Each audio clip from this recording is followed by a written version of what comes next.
Hi everybody, Namaste and welcome to Murali's World of Physics once again. This video forms part 3 of a series of videos on unique numbers in mathematics and physics. The mathematical constant designated by the Greek symbol pi is called the Archimedes constant, and it is Formally defined as the ratio of the circumference c of a circle to its diameter d. That means pi is equal to c by d. The most crude value of pi is 22 by 7, and for most common calculations we take the value 3.14, and if you want more accurate values one can take 3.14159, or maybe more digits can also be used. The first calculation of pi was done by the Greek mathematician Archimedes, and that is why the name Archimedes constant has been given to this particular mathematical number. Archimedes approximated the area of a circle by using the Pythagorean theorem to find the areas of two regular polygons. What are these two polygons? One is the polygon which is inscribed within the circle, and the second one is the polygon which circumscribes the circle, as shown here. So we have the inner polygon, that is the inscribed polygon, and the circumscribed polygon. So you can see that the area of the circle will be in between the areas of the two polygons. So area of the inscribed polygon is less than the area of the circle, and that is less than the area of the circumscribed polygon. Therefore, the areas of the two polygons give upper and lower bounds for the area of the circle. Now, as we go on increasing the number of sides of the polygon, you can see that the areas of the two polygons will more and more approximate the area of the circle. That means the area of the circle is more clearly defined or more closely defined as the number of sides of the polygon increases. In this way, Archimedes showed that the value of pi is between 3 and 1 by 7 and 3 and 10 by 71. Thus, he took a crude value of pi to be 22 by 7. In fact, pi is not rational as indicated by this fraction. The most accurate value of pi to date has so many digits and was calculated by a group in the University of Applied Sciences of the Grisons in Switzerland on 19th August 2021. So as I just mentioned, pi is irrational, meaning that it cannot be represented as the ratio of integers. It is also a transcendental number, meaning that it is not a root of any non-zero polynomial with rational coefficients.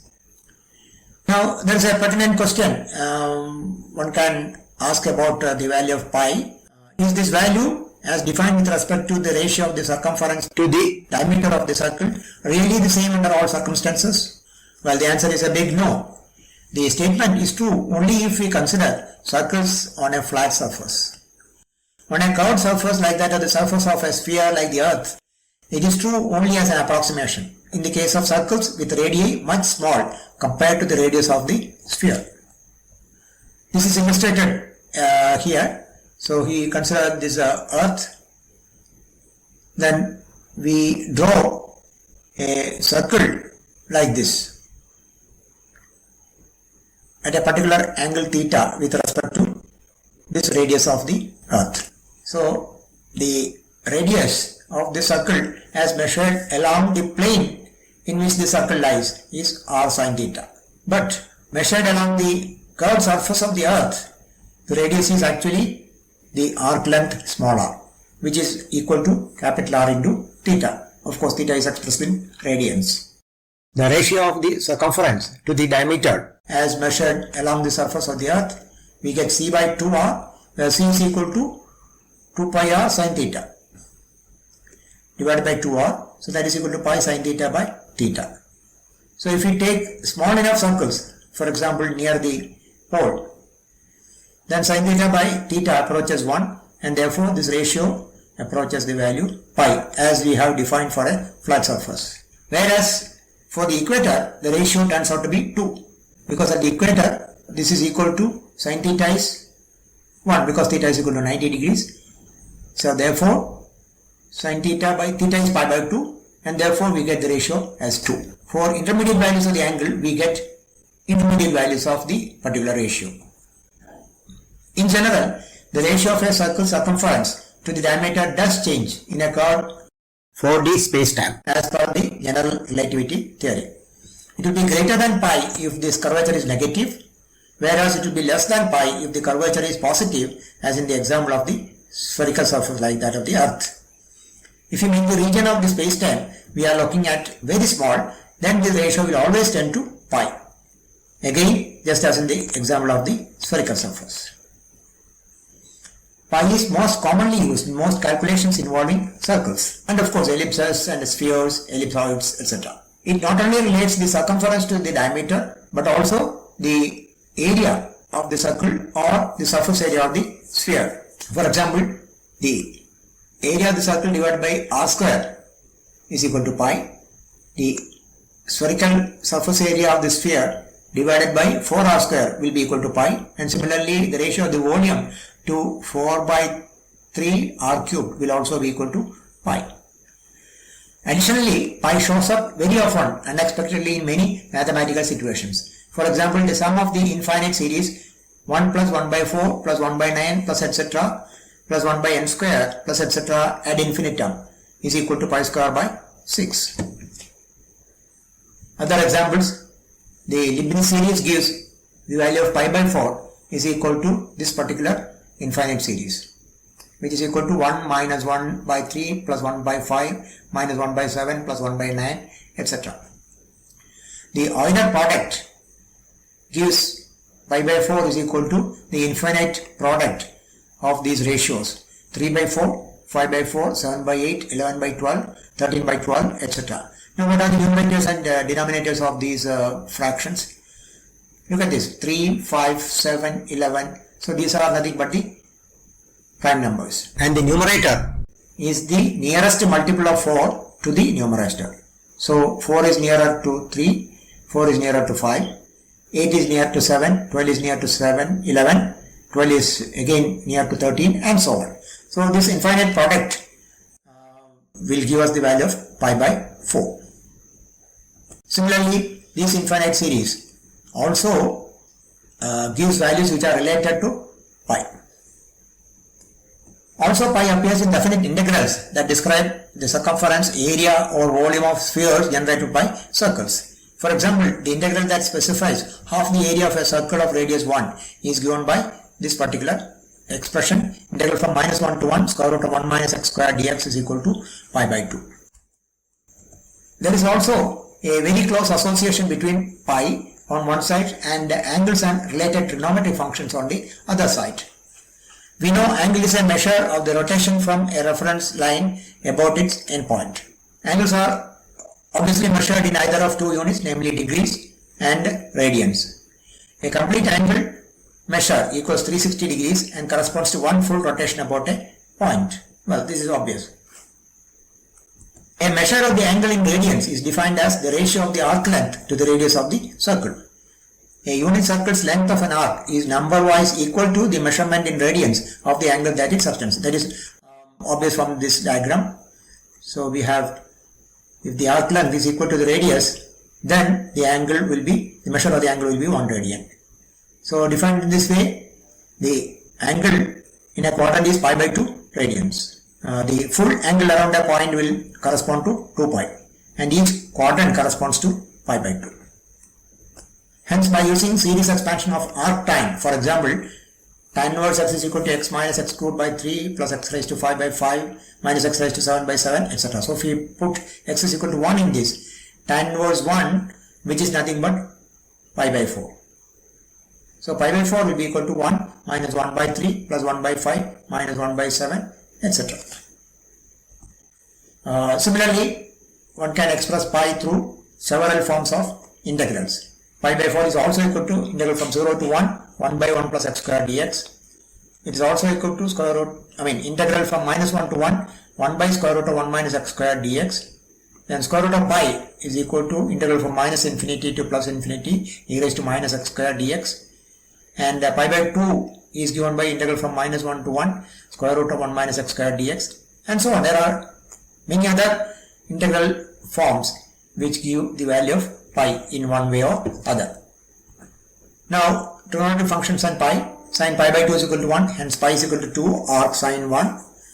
So therefore, using the series expansion of arc sine x is equal to integral from 0 to x dx by square root of 1 minus x square, that is x plus x cubed by 2 into 3, x raised to 5 into 1 into 3 by 2 into 4 into 5, etc. So therefore pi is equal to 2 arc sine will be equal to 2 into 1 plus 1 by 2 into 1 by 3 plus 1 by 2 into 1 by 3 by 4 into 1 by 5 plus 1 into 3 into 5 by 2 into 4 into 6 into 1 by 7, etc.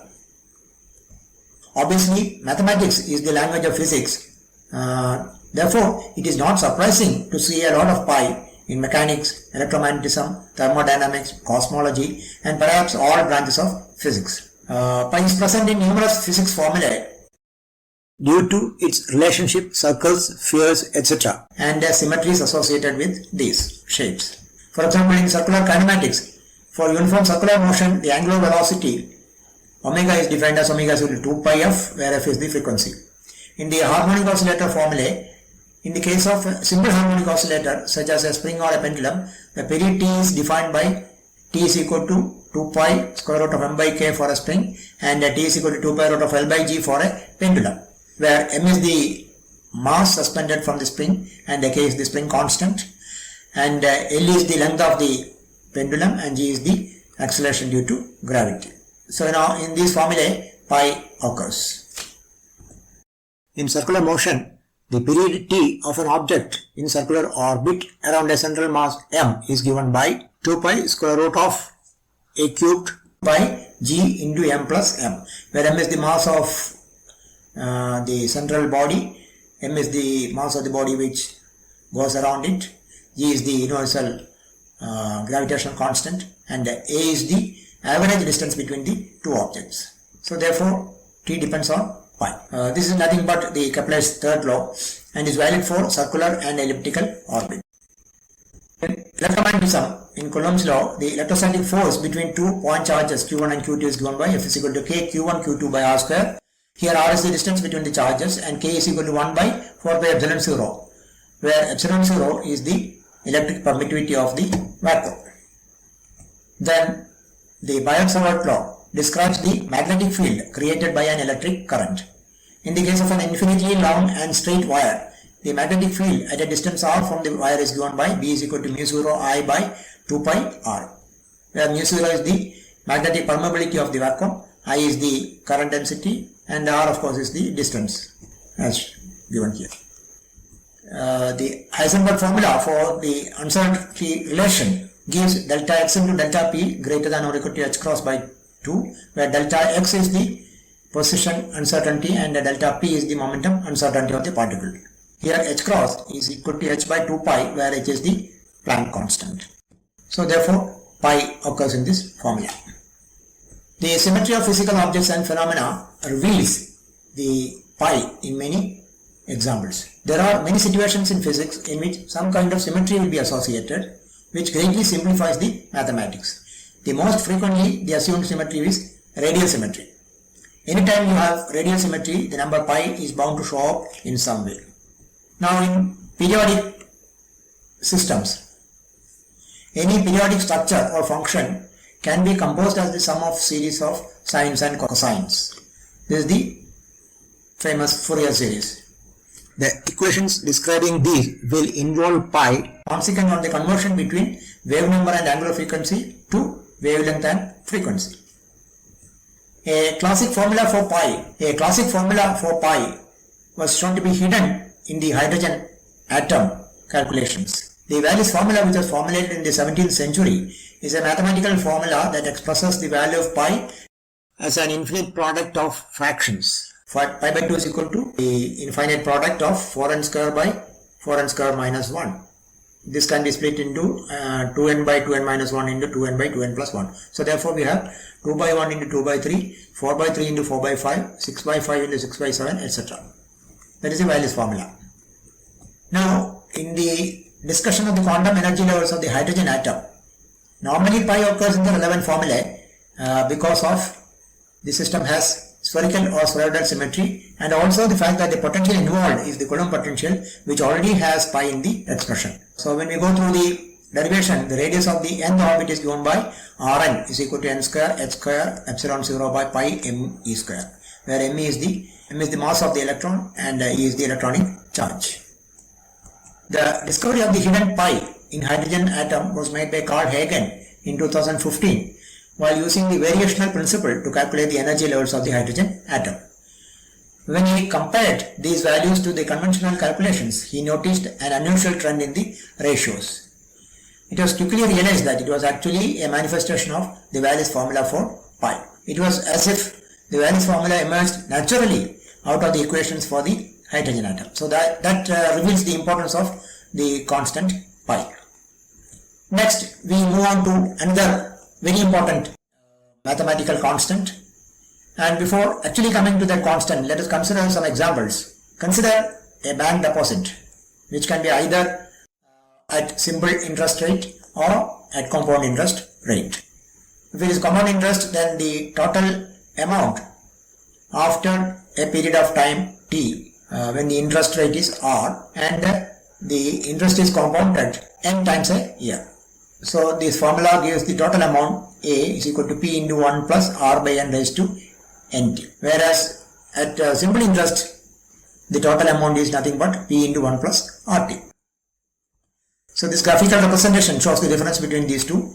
One can see that the compound interest, the total amount due will be increasing at a very fast rate as compared to the linear variation as in the case of the simple interest rate. So this particular growth is known as the exponential growth. People have studied the growth of bacteria as a function of time and the subsequent death. Each bacterium splits into two daughter cells and the subsequent population growth is exponential, that is increasing at a very fast rate. The eventual decay also will be exponential. Now in physics we have the radioactive decay of a radioactive substance. The experimental observation tells us that the number of radioactive atoms decreases by a factor of 2 for each lapse of a characteristic time equal to t half. This t half is known as the half-life. This is a characteristic of that particular radioactive substance. So this experimental observation can be put in a nutshell in this formula. The number of atoms remaining at a particular time t is equal to the number at a previous time t minus t half divided by 2. So exactly half of the number of atoms which existed at a time t half seconds or whatever it is before that particular time. So here the decay is exponential. So this is the table which shows the variation of n as a function of time in terms of t half. So if you start with 1 million atoms at t is equal to 0, then it will fall to 500,000 atoms, the lapse of t half. Then after 2 half-lives are over, the number falls to 250,000, which is half of this, and so on. So this is the exponential decay. Similar is the case of the passage of photons through matter. For each half thickness t half traverse, the photon intensity reduces to half. So this is another example of the exponential decay. The number of radioactive atoms remaining at a depth t will be equal to half the number of atoms which were there at an earlier thickness t minus t half. So here also we have a similar variation, the exponential decay. Now a very famous curve which is useful in many applications is the Gaussian curve. It is also known as a bell-shaped curve. This is the most important probability distribution in statistics because of the use to fit many natural phenomena like age, height, test scores, IQ scores, some of the rolls of 2 dice and so on. In fact, Gaussian functions appear in many areas of science and engineering. In physics particularly, they appear in the quantum harmonic oscillator, quantum field theory, optics, lasers and many other theories and models. In quantum mechanics, wave packets are usually described by Gaussian shapes. The Gaussian function also describes some resonances-like phenomena, intensity distribution of spectral lines, photo peaks in gamma ray spectra, resonance in nuclear reactions, etc. The central limit theorem says that even if you don't describe how a single random thing happens, a whole crowd of them together will act like a Gaussian curve. The molecular orbitals used in computational chemistry are linear combinations of Gaussian functions called Gaussian orbitals. So this is the particular plot of a Gaussian function as a function of the independent variable x. So this is a smooth curve which is symmetric around what we call the mean x0. If we take the total width at 2 points which are exactly halfway from the maximum, that is known as the full width at half maximum, designated by the symbol gamma and referred to as FWHM. In all the above examples, another important mathematical number makes its crucial presence felt. This is the so-called Euler constant E. It is also called the Napier constant. So either Euler's number or constant and the Napier's constant. It is designated by the symbol E, and the value is equal to 2.71, 828, 18284, etc. So it goes ad infinitum. Like pi is irrational, meaning that it cannot be represented as a ratio of integers. It is also transcendental, meaning that it is not a root of any non-zero polynomial with rational coefficients. The value of E has been calculated to a precision of a very large number, in fact billions of decimal digits. However, for most practical calculations, the value 2.71828 is found to be more than sufficient. E is also the base of the so-called natural logarithms, just like 10 is the base of the more commonly used logarithms. Writing a number as n is equal to 10 raised to x, we have x is equal to logarithm to the base 10 of this number n. Similarly, if we write n is equal to e raised to y, then y is equal to logarithm of n to the base e. The exponential function fx is equal to e raised to kx is also a very useful function and appears in many calculations and theories and whatnot. So this appears in a large number of situations in mathematics, physics and many other branches of knowledge. For positive values of x, this function gives exponential growth, and for k less than 0, that means for negative values of k, we have exponential decay. For k is equal to 0, we get the trivial function e raised to 0 is equal to 1. In fact, 0 happens to be the logarithm of 1 to any base. Just like many other functions, we have the familiar Taylor series expansion for e raised to kx, that is equal to 1 plus kx the whole square by 2 factorial plus kx the whole cubed by 3 factorial, etc. That is summation over n is equal to 0 to infinity kx raised to n by n factorial. So this is useful for evaluating the value of the function e raised to kx for any given value of x. In particular, for k is equal to x is equal to 1, we have the infinite series e raised to 1, which is nothing but e is equal to 1 plus 1 by 1 factorial plus 1 squared by 2 factorial plus 1 cubed by 3 factorial plus etc. Or simply summation over n is equal to 0 to infinity 1 by n factorial. So this gives an easy method to calculate the value of e to any amount of precision that we require.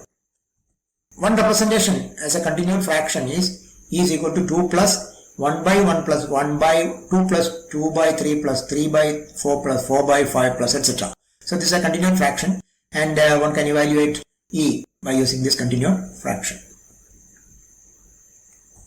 Another useful representation is e raised to z is equal to limit n tending to infinity of 1 plus z by n raised to n.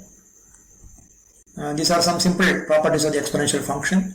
E raised to x plus y is equal to e raised to x into e raised to y. E raised to x raised to y is equal to e raised to xy. And of course, e raised to x is monotonically increasing for positive values of x and monotonically decreasing for x less than 0 and equal to 1 for x is equal to 0. Hence the domain of values of the exponential function is from minus infinity to plus infinity. Now coming back to the Gaussian function, the exact functional form is g of x is equal to 1 by sigma square root of 2 pi e raised to minus 1 by 2 into x minus mu by sigma the whole square. So this particular function, the plot is as we have seen earlier. Mu is the mean and sigma is the standard deviation. The full width at half maximum can be very easily found to be gamma is equal to 2.354 sigma. So the full width is related to this standard deviation sigma. Now, introducing the possibility of x being a complex number opens up a whole world of applications in physics and engineering. That is e raised to z is equal to e raised to it, where t is a real number. Utilizing the Taylor series expansion, we can write the above as a series expansion in terms of the powers of t. Like this, e raised to it is equal to 1 plus it the whole square by 2 factorial plus it the whole cube by 3 factorial, etc. That is 1 plus it minus t square by 2 factorial minus t cube by 3 factorial plus t raised to 4 by 4 factorial, etc. So now we can separate the real and imaginary parts as 1 minus t square by 2 factorial plus t raised to 4 by 4 factorial minus etc. plus I into t minus t cube by 3 factorial plus t raised to 5 by 5 factorial minus etc. So if you look at the two parts separately, the series expansions of the two parts, one can see that the first one is nothing but cos t and the second expansion is nothing but sin t. So we have e raised to it is equal to cos t plus I sin t.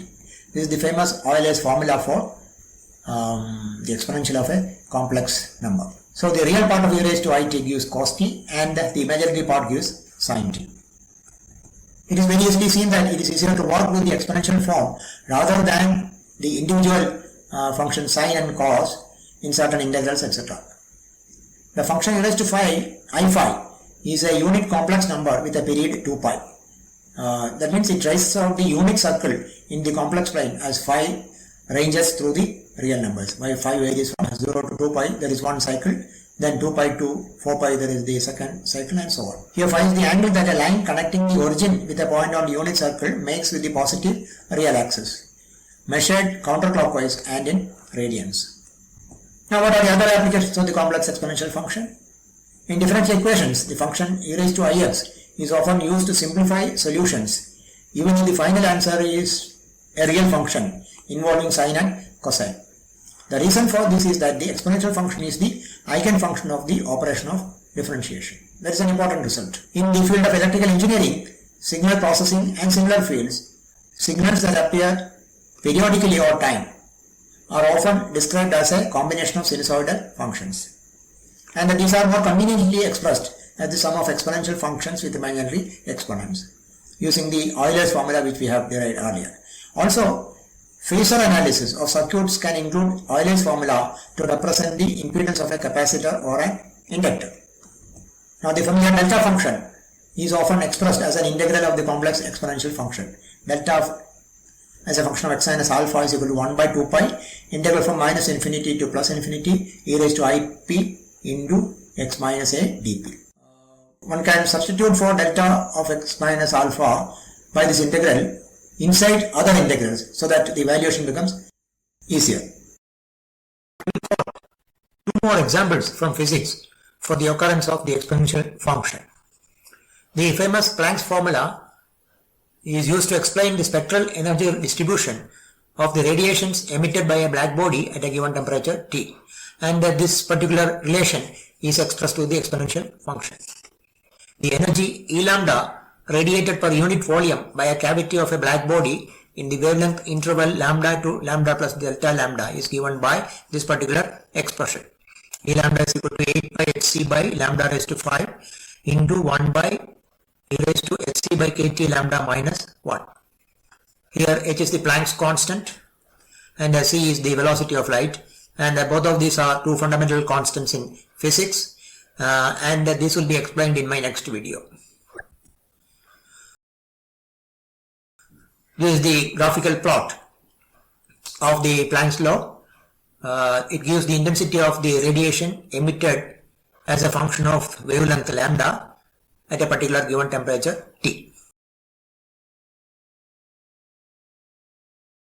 Second equation that I am going to refer to, which involves the exponential function, is the Maxwell-Boltzmann formula, which gives the velocity v distribution of molecules of mass m in a gas at a temperature T, and that also is expressed through the exponential function given here.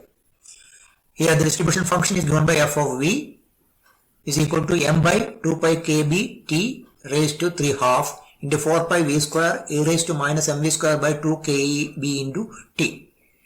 So this is plotted in this diagram here. Fe, which is related to the probability of any molecule having a velocity v at a given temperature T. So this particular plot shows the plot for oxygen at T is equal to 300 Kelvin. In both the above graphs, the exponential decay, which often is called the exponential tail, is obvious. It is also very interesting to see that the constant pi also appears in both the Planck's formula as well as the Maxwell-Boltzmann distribution law, although apparently there is no circular or spherical symmetry involved. Now finally we will discuss yet another mathematical constant known as the Euler-Mascheroni constant, which is also known as Euler's constant or simply gamma. It's a constant that appears in many problems in analytical number theory and calculus. The value is gamma is equal to 0.5721564901, etc. Of course, it is not known if this number is algebraic or transcendental. It is not even known if gamma is irrational like other important mathematical constants such as pi or e. It's basically defined in several forms, but one of the important definitions is via the limit of this particular sequence. Gamma is equal to limit n tending to infinity of summation over k is equal to 1 to n 1 by k minus log of n. The Euler-Mascheroni constant arises in many integrals. For example, gamma is equal to minus integral from 0 to infinity e raised to minus x log x dx.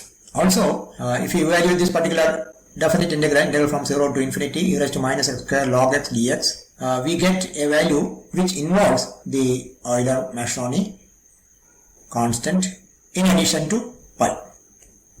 In physics, there are many examples for the appearance of this constant, including the renormalization in quantum field theory, that is regularization of Feynman integrals, then Coulomb corrections, Molier's theory of multiple Coulomb scattering, etc. In fact, the prime number theorem, which we already saw earlier, is expressed in terms of the logarithmic integral function, which is closely related to Euler-Mascheroni constant.